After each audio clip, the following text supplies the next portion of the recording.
I'm just continuing from where I left off on part 2.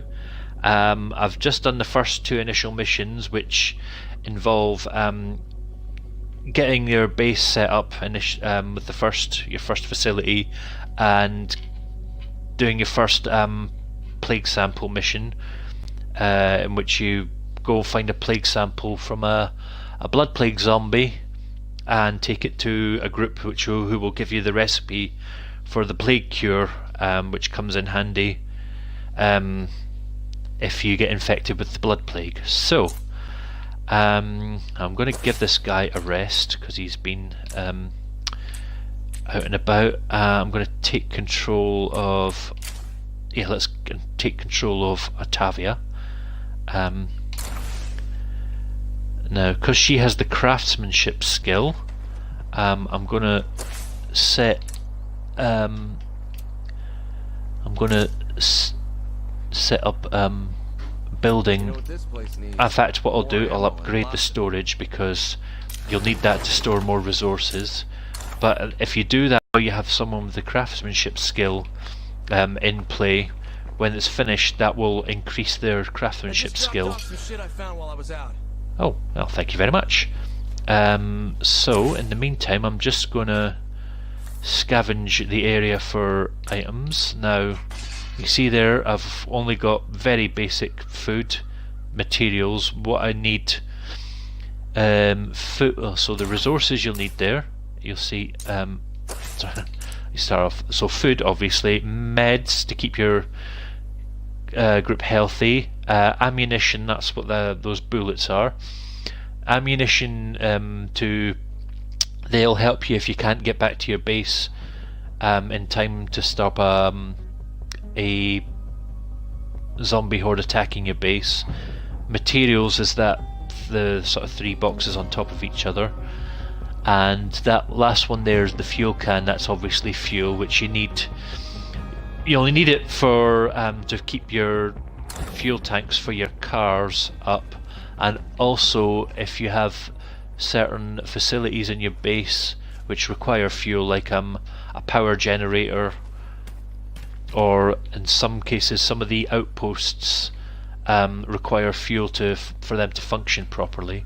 I will talk about outposts in a second, but in the meantime, I've got no real place to go, so I'm going to get some top-ups of some of our things we need for base. So this map, in this initial bit, there's a gun shop around here which isn't far away. In fact, I think I might just walk there, save some petrol.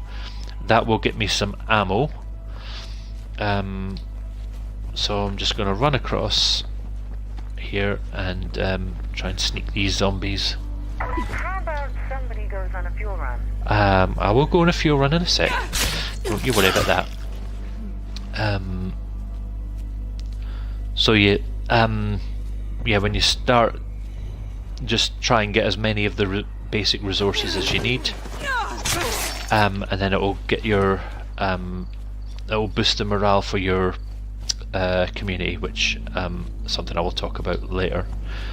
So in the meantime, I'm just going to run across to this gun store.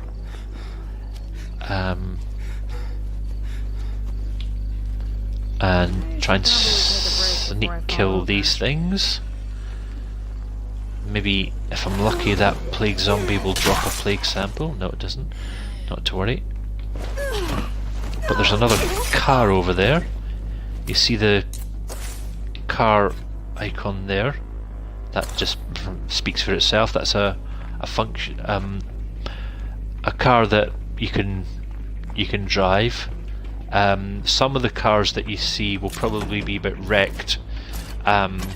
You'll need a toolkit to repair them, but you will still be able to use them to some degree. But best tip when you see a new car is to check the boot, and you might find some useful items in there. Oh.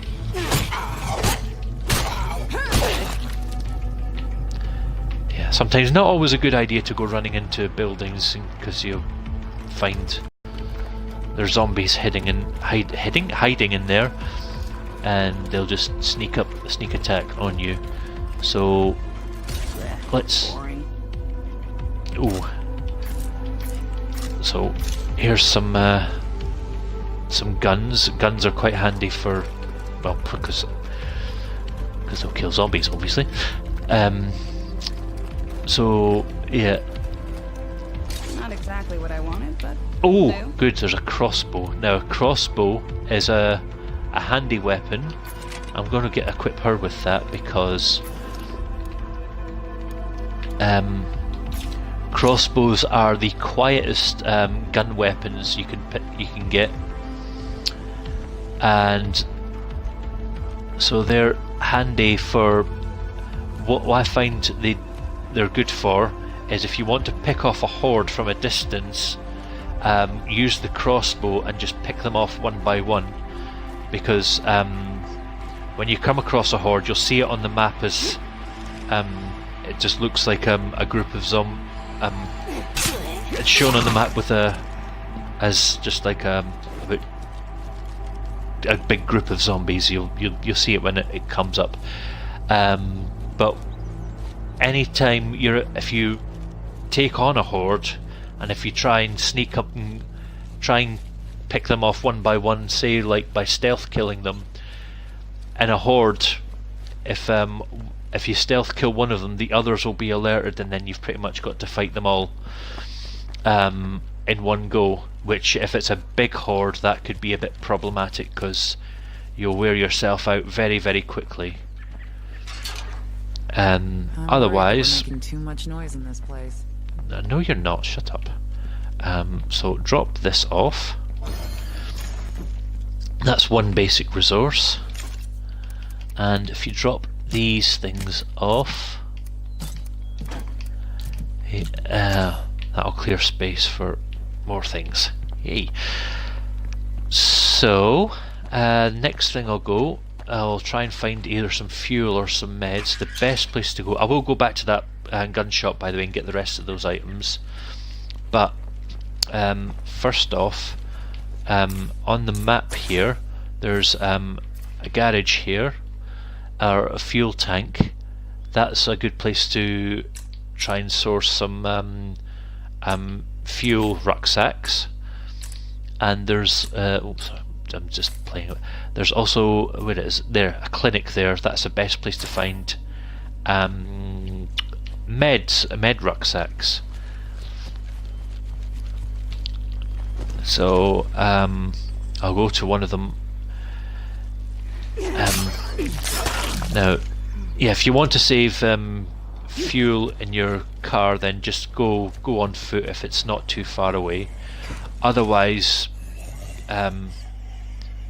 you're generally better to take a car with you, because the boot space means you can carry anything from about 3 to up to about 8 different rucksacks in the back of your car, depending on what car you've got.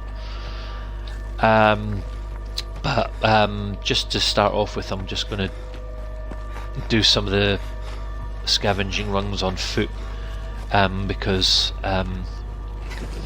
the running will help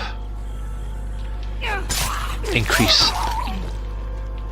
the survivor's cardio. Oh yeah, well, something else I can talk about.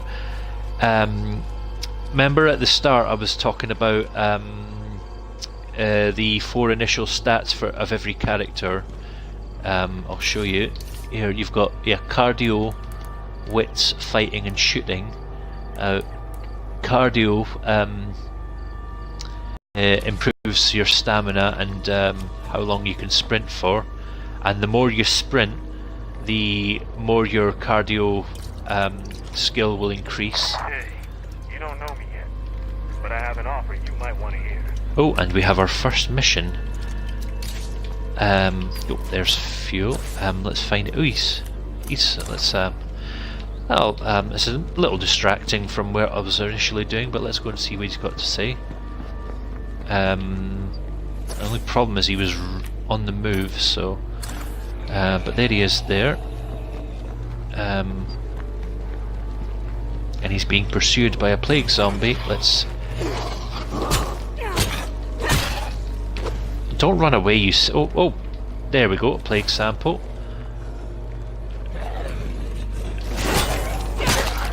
Right, here he is, Jamar. What do you have to say? Oh, he just wants to be... his skill is hairdressing. Not ideal, but we could do with some of your recruits, so... Most scavengers focus on big items. If we stock up on small comforts, it'll add up when we need to trade. Now, early on I think you could do with a Anybody good bit of who help, wants a safe place so... to live, follow me. It seems we're on the same page. Right, well, actually, while I've got this extra recruit, it does give me one extra bit of storage Watch your step. space.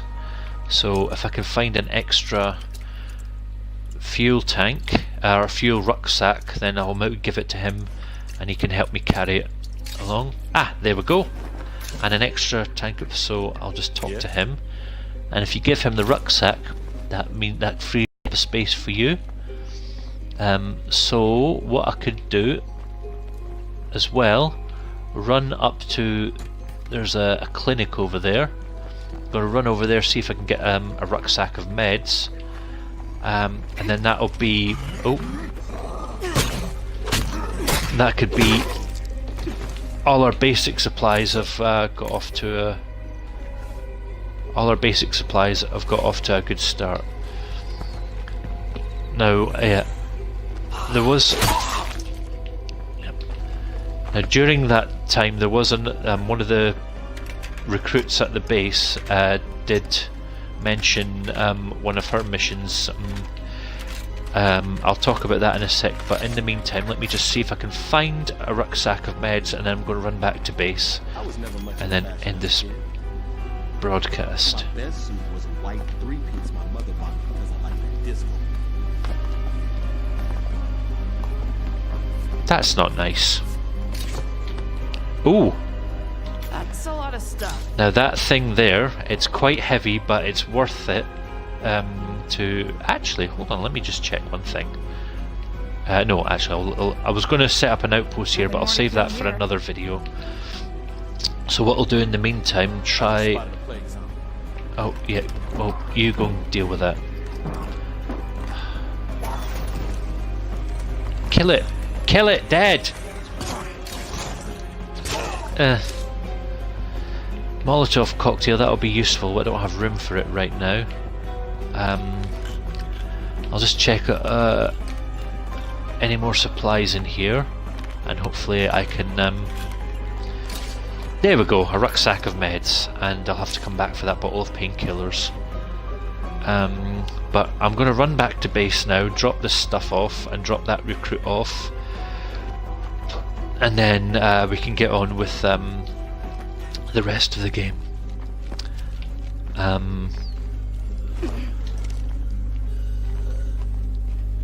So let's just run back to base. And also keeping an eye out for zombies. Oh, there. Oh. And also with this being nighttime, you have to watch that nighttime, obviously your vision gets a lot more limited, so you just got to be extra careful, especially like at the peak of night, because the more your night drags on, the more limited your vision becomes, especially if you get into like a really heavily wooded area where it gets more difficult to see what's in front of you, and you could end up running accidentally into some very unpleasant zombies. There is stronger zombies in this game. I'll probably talk about in the next video, but there's some stronger zombies that you really want to watch out for. I mentioned the screamer in the last video. You probably saw me run over it, so that's one kind of freaky zombie that you really want. Technically, the plague zombies are a freaky kind of zombie as well, but because as a general rule, they're more easier to beat than they're more easier to beat than the freak zombies. Then they're not as freaky. So here we are back at base. I'm going to drop these things Welcome to the off. show that never ends. So that's just got an extra recruit. I'm going to drop this bag of meds off. Star, waiting these bombs today? Yes, wasted quite a few. So drop that off. And if I can go and find that person, Jamar. There he is. Take that rucksack. Nice to see you again. Take rucksack. And then I will drop that off. And that's got all the basic supplies, and so that should slowly. You can see it's already increased the morale of our home. So I'm gonna end this broadcast and then carry on in the next broadcast. So thank you for watching. Next one. Next one, I will take on this trader mission, and then, yeah. So thanks very much for watching, and I'll see you again for the next video. And it would help if I got control of this, right? So thanks for watching, and goodbye.